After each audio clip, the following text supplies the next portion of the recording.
There's no college degree that made me. There's no certificate that made me. There's no person that came along and kicked the door open for me. I prayed and cried a lot, and I never quit. If you're gifted with eyes that see the problem, then you're also tasked to solve the problem. What do you believe are the most significant challenges, but also opportunities in promoting cultural diversity in today's business landscape?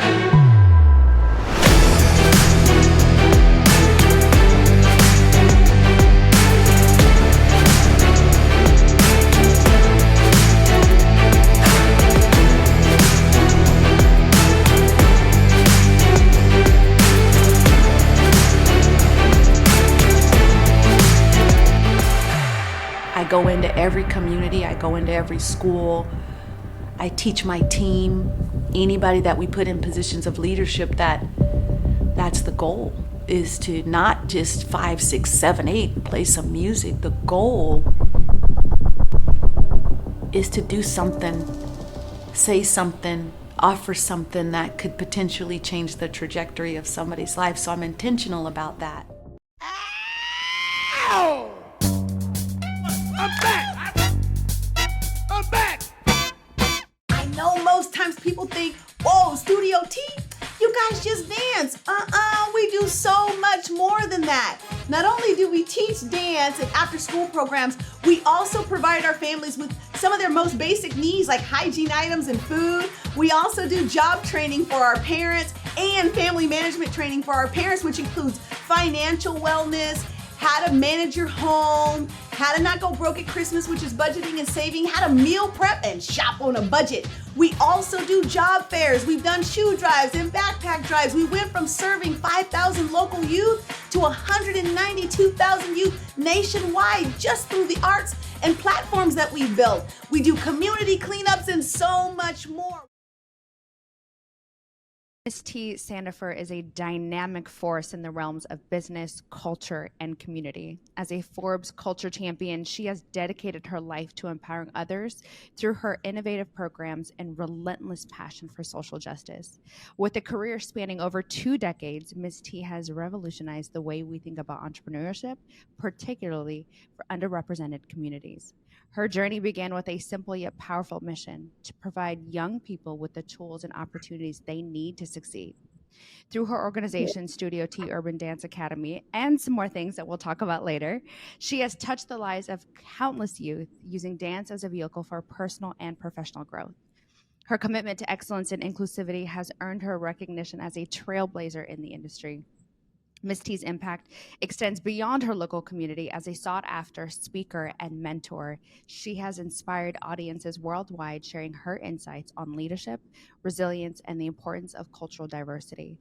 Her work has been featured in major media outlets, as well as her students have gone on to tour with major artists like Usher, Beyonce, Justin Bieber, Chris Brown, and so much more. And she continues to break barriers, setting a new standard for what it means to be a true culture champion. Tamaira, thank you, Ms. T. Thank you so much for coming on today. Thank you for having me. I'm so excited for this conversation because I don't get to see the intersect of cultural change, cultural equity, someone so passionate about youth and entrepreneurship, and also that 501c3 business it's a lot. Yeah, it's a lot. That is. So take me back to the beginning. What was the driving force, or walk me through what was the driving force behind this passion that landed us here, which we'll get to in a few minutes? The driving force goes all the way back to me as a little girl and my 5, siblings, growing up to a single mom who did the best she could in a community that, systemic lack of opportunity. There was no way for us to be better or have better because there were no jobs. There were no, educational opportunities that could scale us. So, the driving force has always been to help those that don't have the tools, the technology, the technique to have a better life and a better lifestyle. And, that was something that I've always felt responsible for, especially as it pertained to my siblings. But then also the kids in the community. We grew up during the height of the crack epidemic. So a lot of us kids became parents to our parents. And, you study things like that. You see there's some level of intentionality behind allowing those things to grow in certain communities. And so, we just had to look out for each other and we had to take care of each other. And I've always been a sharer of resources, a sharer of knowledge. When I would figure something out, I would always teach other people because that was the only way we could survive. And so that practice, what was built in me as my brother's keeper, it's just always been, a part of my fabric. And so when I had the opportunity to scale it into entrepreneurship, just watching some of our kids really truly struggle, knowing that at the very least I could take something that saved me and get them dancing, get them discovering themselves and getting them to see how gifted and talented they are. They just didn't have a way to express it in a way that would cause monetization for their family. And so once I realized that I could do something like that with a handful of kids at the park, with, $5 in my pocket and a portable boombox, I realized then that I was onto something, and then I had a responsibility to grow that something because I could see the outcomes. I think often as a creator myself and as an influencer, and that influence has turned into this, work into entrepreneurship. My starting point is actually my son, who's nonverbal autistic, and with him, I found my voice. Like in advocating for him, I found my voice. Sure. And when I started Sarah Lifestyle, my only thought was influence without impact is a waste for me. There It's just you pretty go. pictures. That's powerful. Absolutely. It's just pretty pictures. I'm just making pretty videos, or I'm just entertaining. And the idea of knowing as a child that you had to be your brother's keeper, and then knowing that you had this opportunity to be impactful in your community, I think sometimes we're thinking too hard about how to create impact when it's simply solving the problem that's directly in front of you or in your environment. There you go. And I find that if you're gifted with eyes that see the problem, then you're also tasked to solve the problem, because you see problems that I don't see, and I see problems that you don't see. But because you can see the problem, most people complain about the problem, but they don't do something about the problem. So the fact that you could see that your son is nonverbal and you had to be his voice, not just for him, but for every kid on the planet like him, that means that is your problem to solve. And because it's become your problem to solve, you'll be gifted insights, added strength, potential, ability, so you can solve this problem. Most people will not go inside of themselves and pull those things out to service other people. I've just learned over time that that's the requirement as T, the human that's walking this planet. I can see the problem. That means somewhere in me or around me, there's the solution to the problem, and get on it. And you said something key just a moment ago. You said an influencer without impact. That is a disease that is plaguing the world right now. You have a lot of people that lack experience or cultural equity, but they have influence, which means it's and people follow them, and they don't realize they're following them to nowhere. And so when you are gifted influence, I think what should always accompany that is responsibility, which equates into impact. You should be making a difference with the leadership gift that you've been given. And I think that there should be more conversation around those sorts of things. When you are heightened or celebrity, that means you have extra responsibility. With great power comes great responsibility. Watch Spider-Man. I agree. And even to that point, that leads me to my next question, which is, you decided you would take on that responsibility. And I think I read somewhere that you started in 2000, but officially launched in 2005, the Studio T Urban Dance Academy, which then turned into the arts and entertainment. What inspired you to start it, and how has your vision for the academy evolved over the years? Well, really, what's inspired is something I've always done. That's number one. I've always done hip hop dance, street dance, and I've always taught kids. So whether it was in church, after school programs, community centers, parks and recs, I've always taught kids dance for as long as I can remember. So that's something that I've carried with me, even into my professional career. I would work as a network engineer during the day, and as soon as I got off work, I would go volunteer somewhere and work with kids. So my passion to support young people has always been there. And in 99, I relocated to what was a very conservative city called Sacramento, California. It's a government city, it's a government town. And I noticed that there were quite a few of us from the Bay Area that were transferring over to Sacramento, but they didn't have a lot of the culturally rich programs that, we were accustomed to, or just, expression thereof, like Oakland and Richmond, which is where I was from. It wasn't odd to find multiple African dance circles. It wasn't weird to see someone drumming on the corner that you could just go and dance with. None of that stuff was odd. It was normal. It was our normal, but transferring to Sacramento, it was really odd. But there was enough of us here where we needed those sorts of programs. So I was looking for something to put my own kids in. And I could only find classes like your very strict traditional ballet, which I'd never experienced before. I'd never taken anything. I've never, taken a dance class in a studio. It was all really odd to me. And so, I wanted my kids to still grow up, in a sense with, Black. I wanted them to still have their heritage about them. And I couldn't find it. And I said, well, maybe I'll start volunteering at these dance studios. And again, I'd never been in a dance studio environment before. So I'm like, wait a second, people get paid for this? Right. I had no idea. This is, yes, this is a choreographer. We'll pay you to come and make up this routine. I'm like, people get money for this. What the I would heck? have been done it. I would have done it for years. I'm volunteering. I was always told to get a real job when I would say, I think I just want to dance, but I was told get a real job. You should become a nurse. Everybody in the Black community says you should become a nurse or a this or a that, but there's no pathway to that for us. So it was always a defeating statement.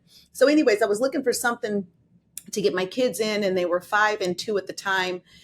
And I couldn't find anything. I said, well, maybe I'll just start volunteering at some of these dance studios to see if I could just bring what I know. And very, very quickly, I got very popular very fast.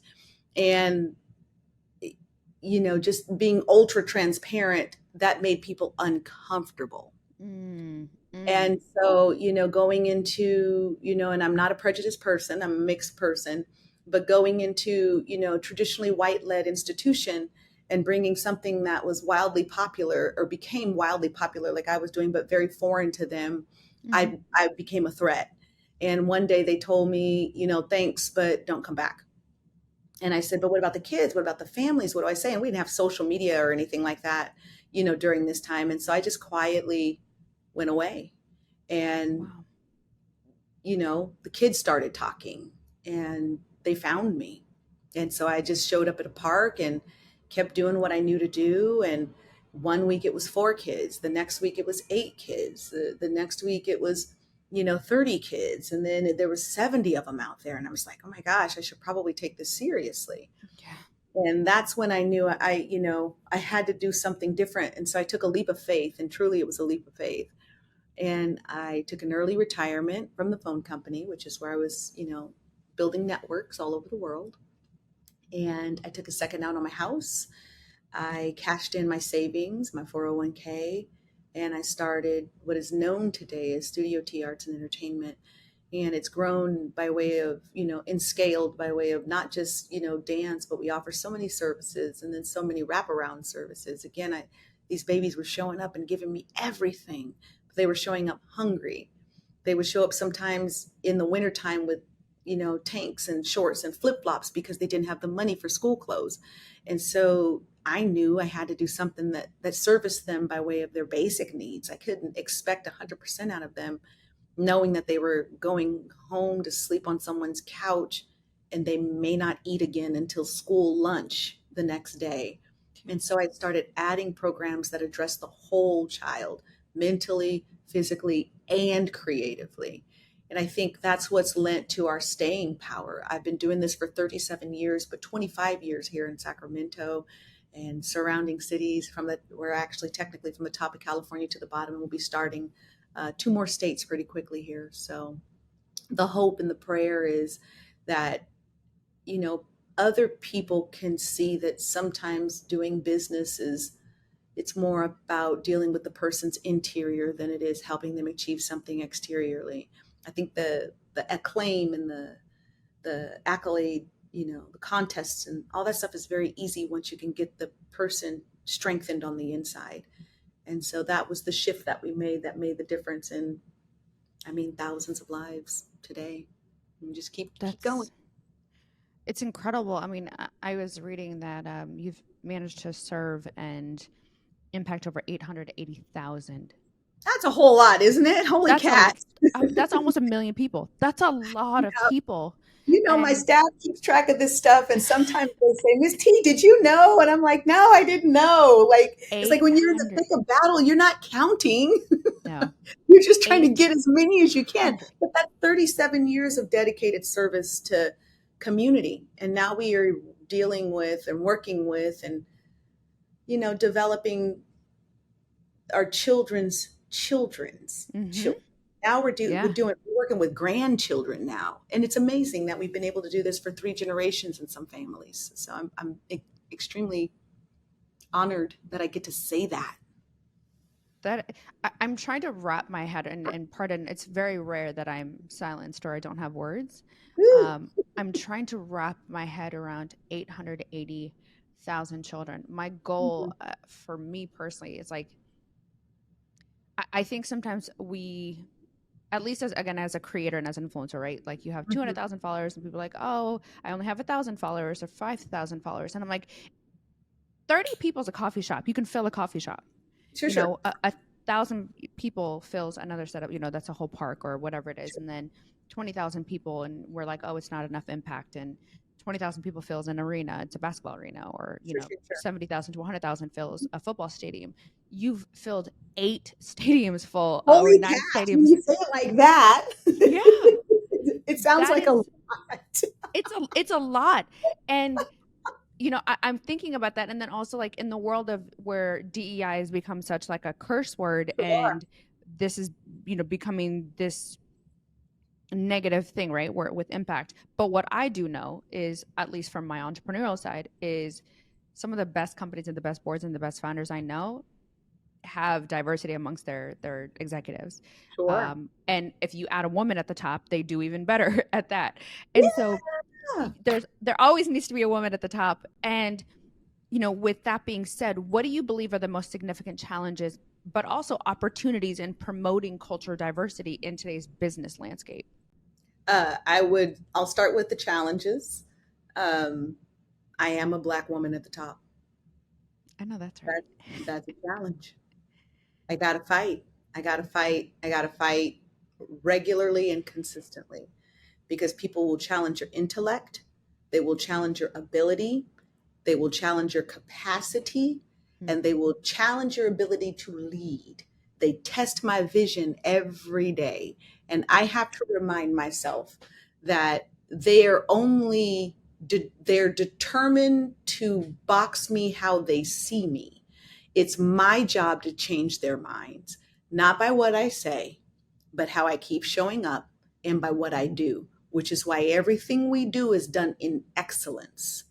I'm Black. I am from the ghetto.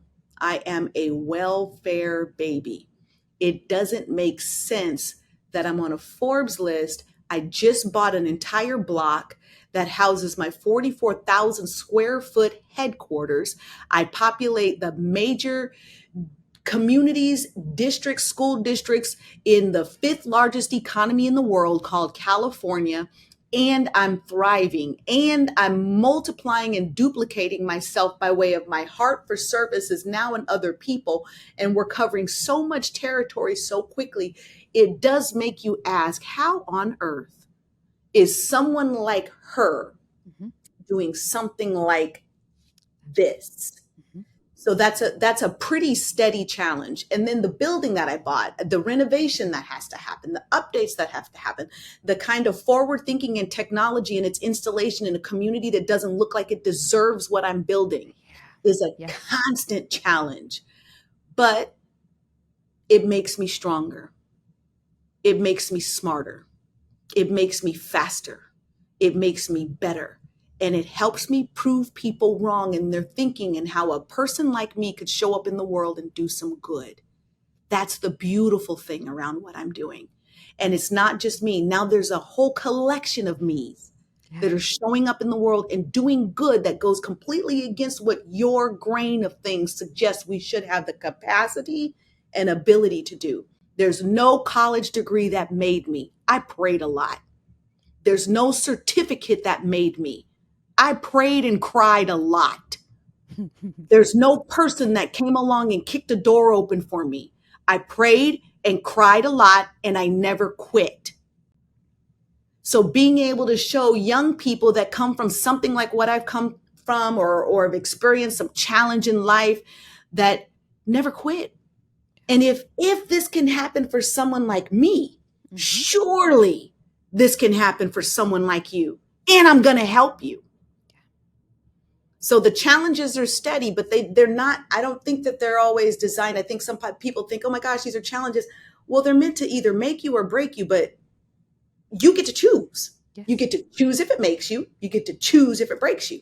So I just keep showing up in people's lives and telling them, well, let's let this hard, horrible thing that happened to you, let's let it make you, baby.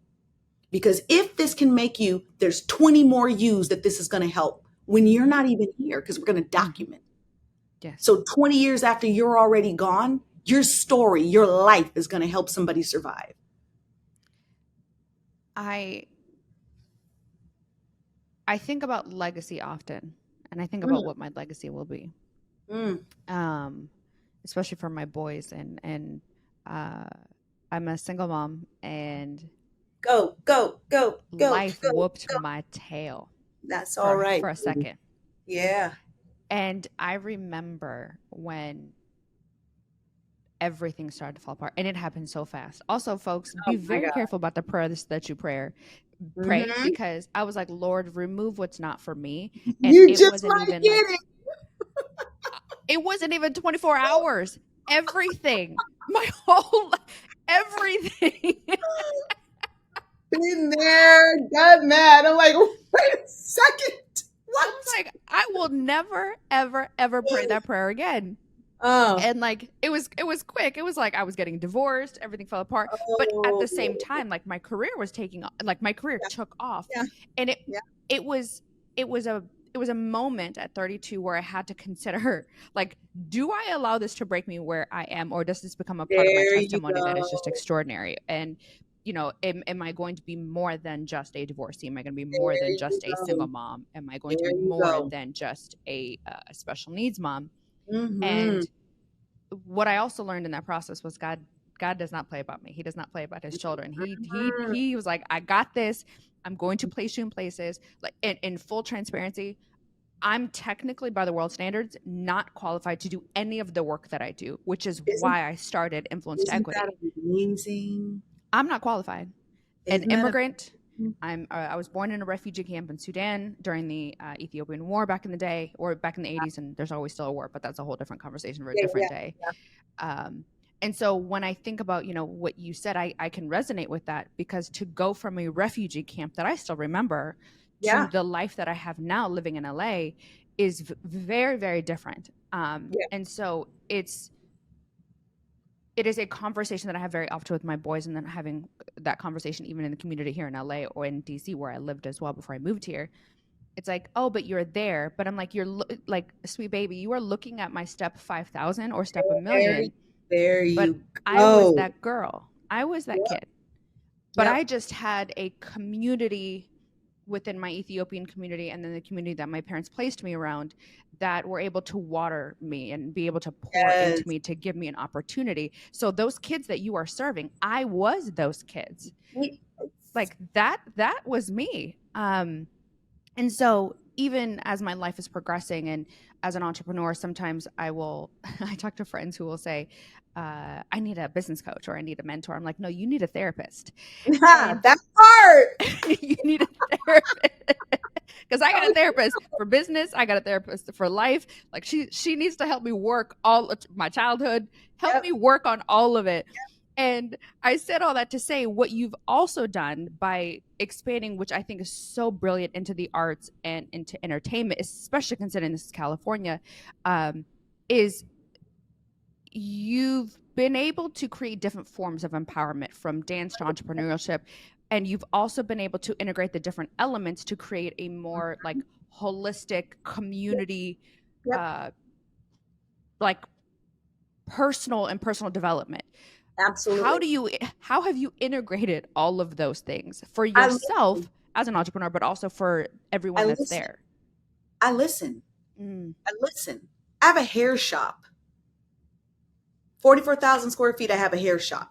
You know what people ask me? T, what do you need a hair shop for? For the kids. They need. I deal with predominantly kids of color. Yep. Summer's coming. I'm stressing them. No, got to get the hair shop up. Got to get the hair shop up. They're like, T, what's the big deal? Summer's coming. Yeah, okay. I said, no, you don't understand. Summer's coming. They need haircuts and their hair done. No. And they want to feel We beautiful. need our hair braided. Correct. We need our hair braided because then we can't do summer sports. We can't do water things. Yep. So I listen. And then when you're dealing with families where there's one income in the household and typically one parent in the household, it's an extreme sacrifice to find $100 or $200 to get one of the kids' hair braided. And that's if you don't have time to do it yourself, which most often our mamas and our grandmothers do not. So to take the financial hardship off of our families, do something that improves the self-confidence and self-esteem of our kids, and gift them the opportunity to participate in things that happen only over the summer, then it changes what they have the capacity to do. So it's anywhere from dance and performing arts to media arts. They make their own movies. I have a movie theater in here too. I have a whole movie theater. So they do their own movies. They do their own viewing showings. I have culinary arts. I have 4 kitchens and a full 4,000 square foot, 2-story culinary arts kitchen. So my kids meal prep academy, a lot of our families weren't eating well.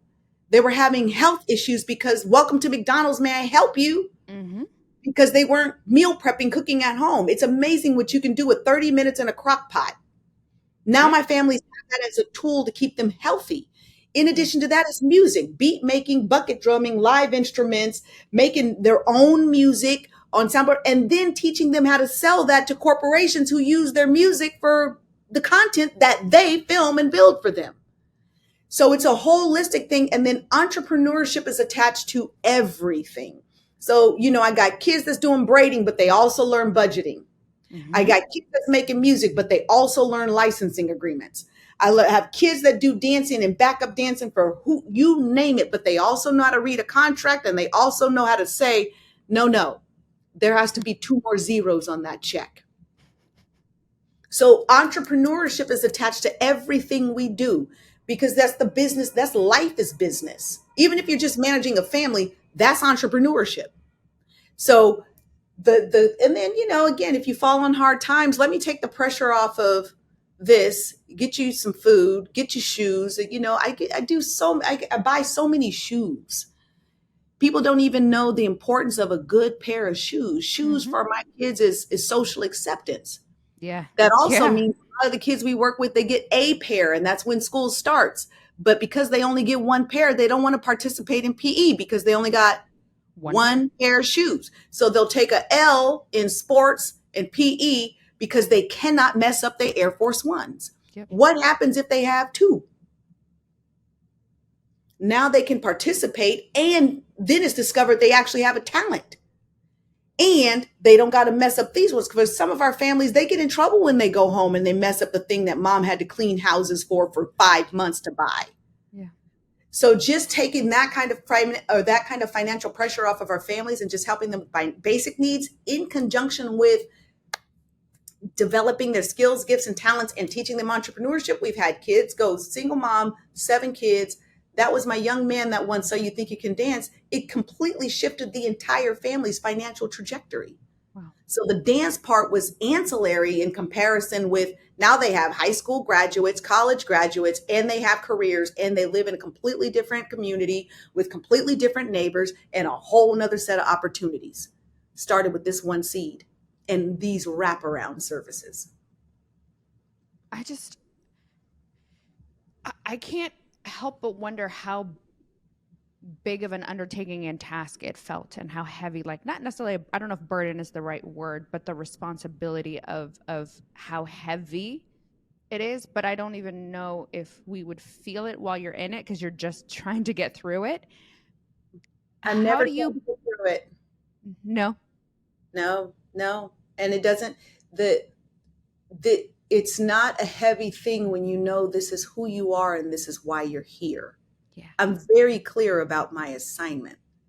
I know why I walk the earth. Most people never discover that in a lifetime. I'm clear. So I show up every day, express who I am and who I was created to be. And it's not a hard thing to be yourself. Yeah. It's not a hard thing to say, I can walk. You just walk. It's not a hard thing to say, my hair goes like this, because that's how your hair goes. Mm-hmm. This is simply who I am. And the only time it gets hard is when I try to not be who I am. Mm-hmm. That's when it's difficult. Yeah. Is when I'm trying to do something because it complies with what you think I'm supposed to be or how you think I'm supposed to express myself in this moment. That's the only time it gets hard. But serving these kids, finding resources, building and creating and opportunities and opening doors, that's why I'm here. I can do it all day, every day. I think the hard part is not doing it. How do you balance the creativity and the business aspect of your career? And what advice would you give to someone who's trying to navigate one being in alignment with their purpose, but also finding the balance between their creativity and their business? I would suggest number one, be clear about who you are. And I find that it's an identity thing more than it's a doing thing. Most people don't know who they are. They know who they think they should be based on what other people tell them, what their family tells them, what, a husband tells them. I was married for 20 years, was the same, person for 25 years, just about. And I was convinced, in a number of different ways that I should be doing this thing and this thing and this thing because that's what he said he wanted. My mom, my family, you should be a nurse. You're so smart. You should go into real estate. So I had all these things branding me, but they were none of the things that my instincts, my wiring, my heart, my passion suggested I should be. And so I was daily warring with myself for identity daily. So I would say, you have to know who you are before you can decide where you're going to go or how big you're going to become.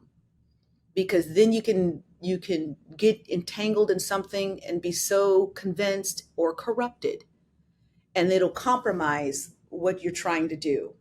So the first thing I would suggest is get quiet with you on a regular basis and be clear about who you are. The second thing is association. I can't say this enough. You birds of a feather flock together. If you don't like your life and the direction that it's going, who are you flocking with? Examine your circle. You might have to tidy your circle up. If you want to go up, you got to find people that are going up that are willing to let you go up with them or pull you up with them but if your constant thing is you pulling other people up, you need to change your circle.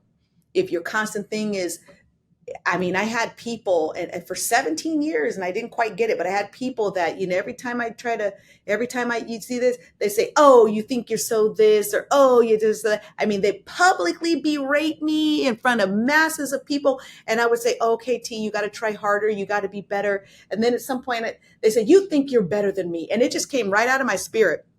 I said, you're right.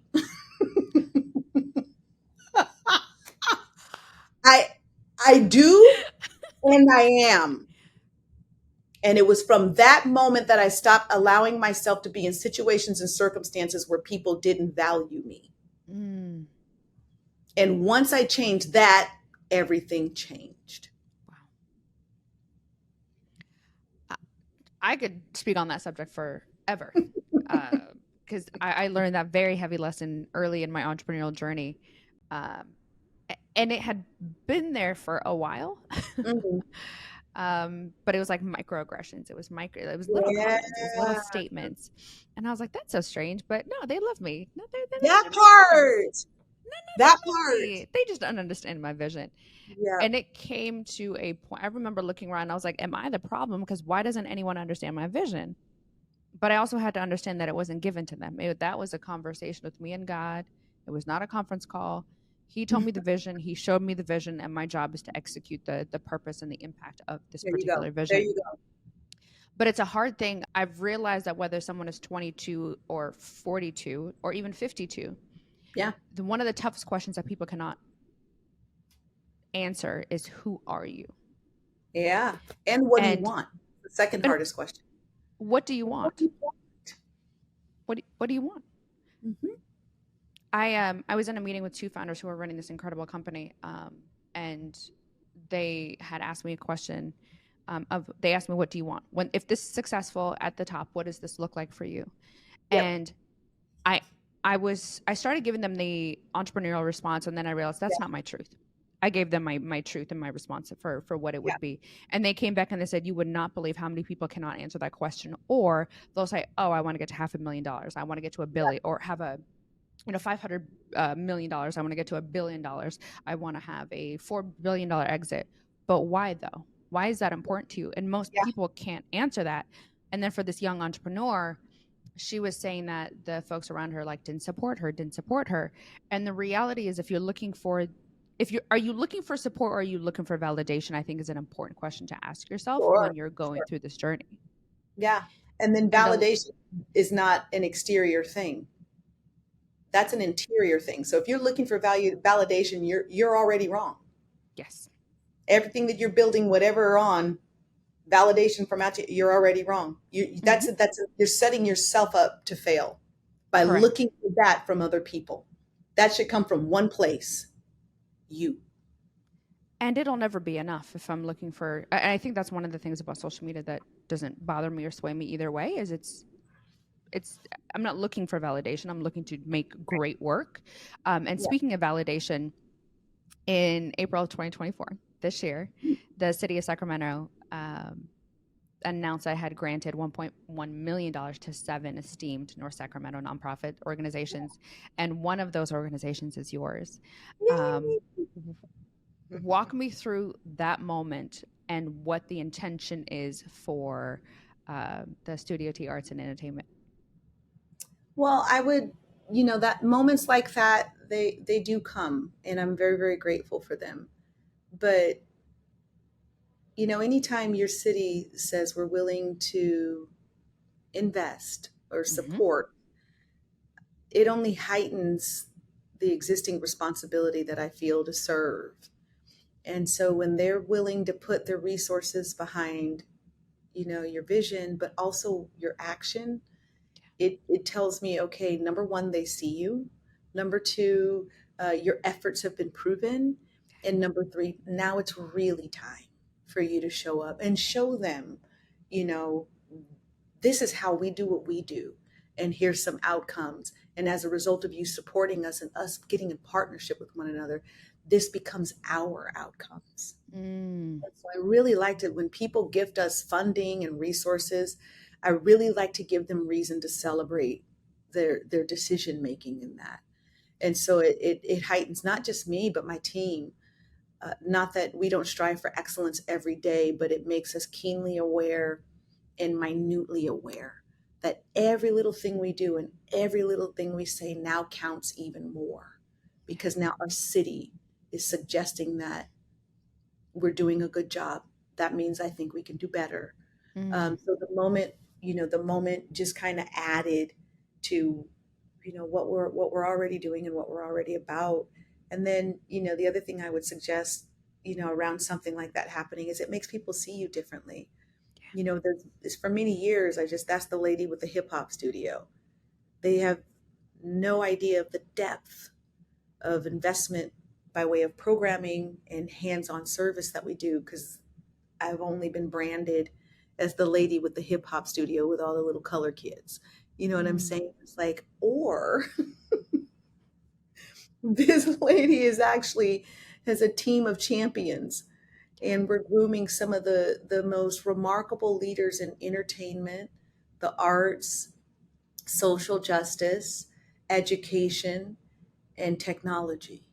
We're grooming the leaders that are going to run your world tomorrow, and having partners like a city, a state, a county, and a Forbes.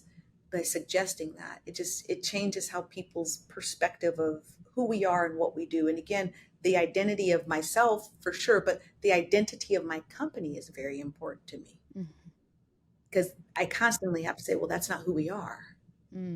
This is who we are. We're not just some raggedy hole in the wall thing that some black lady started from Oakland.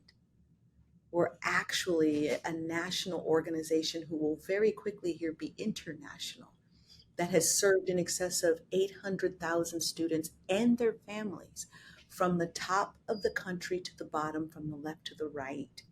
We also do more than dance. We really, truly transform lives, not just our students, their families. So we get the benefit of touching thousands and thousands and thousands of lives. We are not just a dance studio. We're a distribution center, an innovation factory, and we are extreme public servants. Wow. I read that, and hearing you say it is just absolutely incredible. I mean, we were, just laughing about 880,000 students, or, people. It's just extraordinary. But you're also about to open more hubs. Tulsa, Harlem, Philly, Atlanta. What unique opportunities do you anticipate in each of these very diverse communities? Because obviously, like, who you're going to find in Tulsa is not necessarily going to be the same. It's not going to be the same group of folks in Harlem or Philly or in Atlanta, for that matter. What unique opportunities and honestly challenges do you anticipate? Well, again, unique opportunities in that, some of the cities that we've picked, I've studied them. I've gone physically, walked the streets, walked the neighborhoods, met the people, worked with our civic leadership, from our Senate to our assembly to our city council to our mayoral teams. So it's not decisions that I'm making like, oh, it'd be cool to go there. No, I've done my research. I'm very anthropological. I like to study people, culture, places. And so these were picked because of the level of poverty that exists in communities of color. And there's such a tremendous divide between the haves and the have-nots. And the core of what I do through programming and entrepreneurship is if I can level the playing field, it gives everybody a good, communal place to launch from. And most often my young people are here and they have to fight to get here. And by the time they fight to get here, where most kids start because they have some level of advantage, because they had to fight to get here, they don't have any fight to get here, where this is an easy climb. And so if I could just leverage the playing field for certain communities, then, I know that's why I'm showing up. So Tulsa, Oklahoma, we're concentrating efforts in and around Black Wall Street. Philadelphia, same thing. Our kids are just dying in broad daylight. They're just, getting gunned down on the streets. And that's kind of becoming more and more popular, but I know it exists heavily there. And then, Harlem, New York, it used to be the renaissance of Black culture, creativity, arts. We really did launch entire industries that are multi-billion-dollar industries today. It started in Harlem, New York for us. So just doing some level of partnership and reviving creativity in that community, just because it's such a huge thing for not just our culture, but for culture now, period. Right. And then Atlanta, Georgia, they're booming in a multitude of ways. However, there's still some grit work to do as it pertains to, again, identity, excellence in execution, storytelling, and, entrepreneurship, because I'm seeing something present itself now in business where, you know, you start off strong and you make all this money, but there's not the ability to scale and sustain. So it's fast come and fast go because there's some depth of character that's missing, some integrity that's missing, and some business acumen that's missing. And so they're all very targeted, but for very, you know, for some common reasons, but different reasons for this one, this one, this one. And one of the beautiful things I think, you know, around doing something like scalability is we get to learn who we are and if what we're doing is, you know, the efficacy of what we're doing. I don't ever want to get in a situation or a state in life or in my company where we can coast. So this will always give us the opportunity to test and challenge what we've built so that we can continue to strengthen how we're showing up in other people's lives. And for us to continue to engage with different populations of people, different, you know, environmental challenges, it just makes us stronger at what we do, which will then set us up to go international. Ghana is our first stop after Atlanta. And so we've all already started our research there. Wow. Yep. So, you know, the goal is to strengthen what we do here in the States and then scale internationally. And then, you know, my mission, our core mission has always been, you know, global impact. And I really believe that we can change the world. You know, I figured maybe I got another 50, 60 years on the planet. I'm confident I can do something that the world can say, wow, she showed up and did her job. You know, I think about your impact, and we talked about the validation of the city of Sacramento and the continued global impact that you're going to make. And I think too, it's interesting because people will be like, I want to make global impact, or I want to do or build something global, but they don't actually know what that means. And so it is Hard work, babe. so much hard work, but it's extraordinary to watch someone do it, and watching you do it in real time is, you know, it's unbelievable to watch. But also, I think about some of your students and some of the kids and the families that have gone through the studio, and you've developed some incredible talent. You know, you mentioned earlier the 2016 winner of So You Think You Can Dance. They were already, the talent was already in them. It was there. They just needed someone to help them see how magnificent they are. And I won't suggest that I'm responsible for anybody's success. But I'm very good at helping you see that you have the capacity to be whoever it is that you're dreaming about. Wow. You can become what you're seeing in your dreams, because I've become what I was seeing in my dreams since I was 7. Yeah. And I'm very, very good at helping people see who they really are. Yeah. Because most often you're broke, you're poor, you're never going to end, you're always going to be on welfare. You may as well have a baby so you can stay on welfare. Like, that's the narrative that's over some of these kids' lives all day, every day. When you say go to college, that's a defeating statement. How? I don't have a car. I don't have money. I don't understand all that. I hated school. Right. But when you say something like, Sweet Pea, you so dope at them braids, you know, you can make a lot of money with that. Here, let me show you this and this and this. Then all of a sudden they got hair, they got edge control, and they got a place to do it that's nice, that's not their living room. You mean to tell me you believe in me and you're going to let me do this, Miss T? Then they start to believe in themselves. And once that happens, all you got to do is watch them fly after that. And that's really, truly all I do. Now, there are some that need a little more hands-on than others. Praise God. But mostly the potential is in every human being. We're born with it. It just gets buried under all the nonsense and the trauma we go through. And I'm very good at just digging,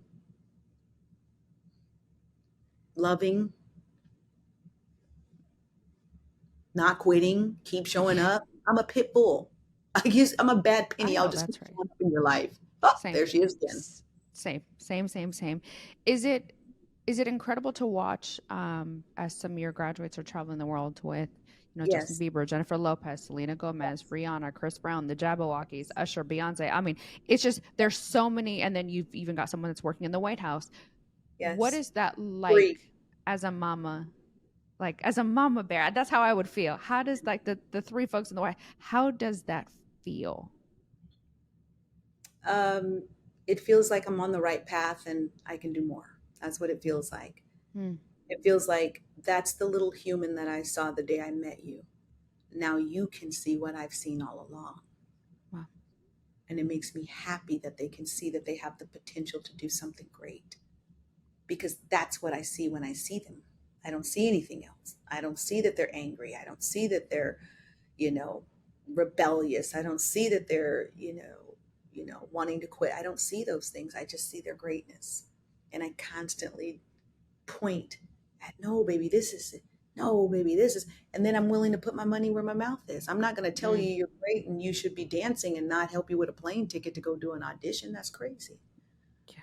I'm not going to tell you that you should be an astronaut and not help you with getting your, I have a black pilot, just got his engineer's degree. And when he Wow. came to me, he was suicidal. Oh, I went up with him on his first flight. no.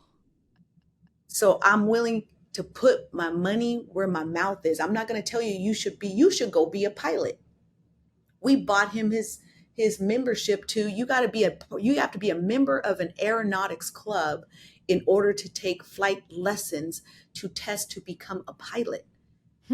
Couldn't do any of those things. No. But you know what? I can. And if I can, I'll find somebody who can. And I just have a network of good-hearted, well-meaning human beings that also get it. And together, we just gift people the opportunities that they need to succeed. He just graduated in May with his engineer's degree, and he's a pilot. And this is a kid that was going to kill himself. He took a hip-hop class because that was on his bucket list. He was going to kill himself. Jesus Christ. And I had 3 of them that came to me the same way in the same season. 2 of them made it, 1 we lost. But it taught me all about Black men and mental health. Mm-hmm. And I have a film festival to commemorate his name, so he's never, ever forgotten.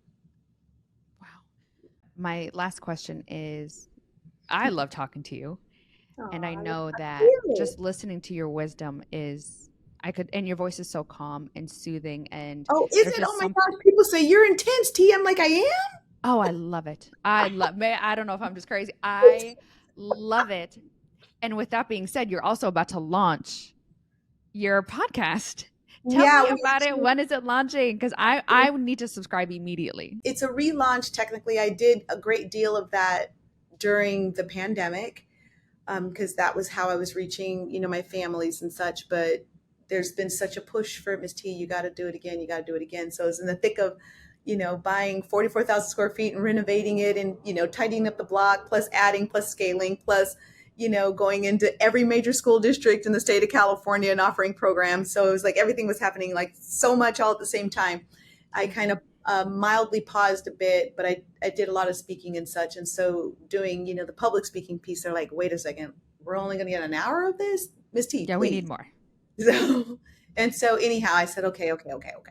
So it launched, and it's anywhere from my heart, my ultimate goal is just to empower people to live the lives that they dream of. Most people dream of a life, but they don't know that they can reach that life. And I believe that you can have the life and the lifestyle that you dream of. And for me, it was just somebody coming into my life and mentoring me and telling me that, yes, you can. And what you see is not crazy. Go. And sometimes just having someone give you permission to go for it is all some people need. And so I figured if I could do something like that, in addition to everything else that I'm doing, my hope and my prayer with my life is that I can empower people to just have better, to be better. And so that's really what the podcast is intended to do. And again, I'm a huge entrepreneur. I've been doing that since I was 11. I've had my own companies since I was 11. So that always comes out of my pores. I think when you can empower people to produce, then you don't have problems like welfare, long-term welfare, homelessness, because people can produce for themselves. Crime goes down. Yeah. And I think until we can start addressing those things, sometimes it's not get a job. Sometimes it's monetizing who you are, not necessarily what you can do. And so that's always a topic of conversation. And then lastly is, you know, there's some of us that are, we're from backgrounds, and it's not an easy thing to become, because we're fighting statistics and standards that are designed to, so that we don't win. Mm-hmm. And so I think that when one of us or two of us or 10 of us can just offer, I get it, and I see you, and you're going to be okay, and do this. Nope, don't look down. Look at me. Look at me. Mm-hmm. Just keep going forward. Just keep going forward. We live in a time now where people are so sensitive and so hurt. Taking their own lives is an option. And so I recognize that unless there's someone that comes in the form of a coach that's constantly telling you you can, that it'll give you the boost you need to just keep going past the day that you're thinking you can't anymore. Yeah. Do you know what I mean by that? Yeah. So the podcast is designed to help with that kind of stuff, and then give people some reach. They can get to me through that, and we're, my team, or you through that. I'm like, oh, I got the perfect person for you. And then we just build a network that helps people. And I think we can be better societally at just simply doing that. You are unbelievable. You are unbelievable. I cannot wait to meet you in person. Like I said, I will drive to Sacramento. I don't care when. Let me know what your schedule looks like. You're I welcome. just want to be Anytime. in your presence. Anytime. You are incredible. How can people find you? Where can they reach you? Where can they follow this journey? And how can they support the studio or what you're working on right now? Okay, well, that's a great question, and I like to start with three things typically. Number one, Google's great, but we do have studiotarts.org. That's our Studio T Innovation Factory website. Tons of information. You can reach me there. My personal brand is Sweet Tea Time. That's sweet TEE time.com. Classes, I have courses, I have all kinds of stuff, but you can also reach me there, book me there. We're on every social media platform with Sweet Tea Time or Studio Tea Arts. And, two ways that people can assist beyond looking us up. Number one is advocate with us and for us. We really are trying to do a good thing. If you can let people know that we exist and we're here to help, if they know of kids that could benefit from the program, we are not restricted because we can't be everywhere. We can be everywhere, virtually. COVID taught us that. So our goal is to really, truly serve. So if they can advocate that we're quality and we're good people and we just want to help and then share, that's a big deal for us. And then thirdly, just because the depth of what we do, donations are tremendous. We're about to start a very aggressive capital campaign that's going to help us put all of the state of the art technology in the facility so that our kids have not leftover tech, but cutting edge tech that will position them ahead of the curve and, above the competition, because now they're getting access to tools that they just wouldn't at the schools that are in their communities. And so anyhow, our capital campaign's coming around the corner pretty quickly here, and we have to raise in excess of $20 million. I am not afraid of that, but 20 million people giving $1 and our task is done. So anybody that's willing to put resources behind what we do, that's a massive thing for us.